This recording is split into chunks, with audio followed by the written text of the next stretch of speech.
بسم الله الرحمن الرحيم هل أتاك حديث الغاشية وجوه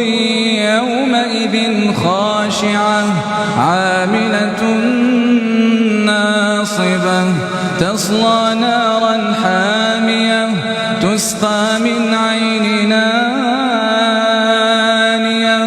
ليس لهم طعام إلا من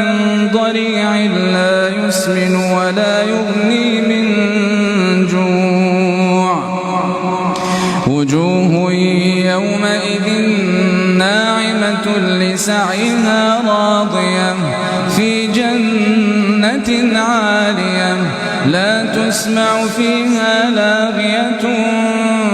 فيها عين جارية فيها سرر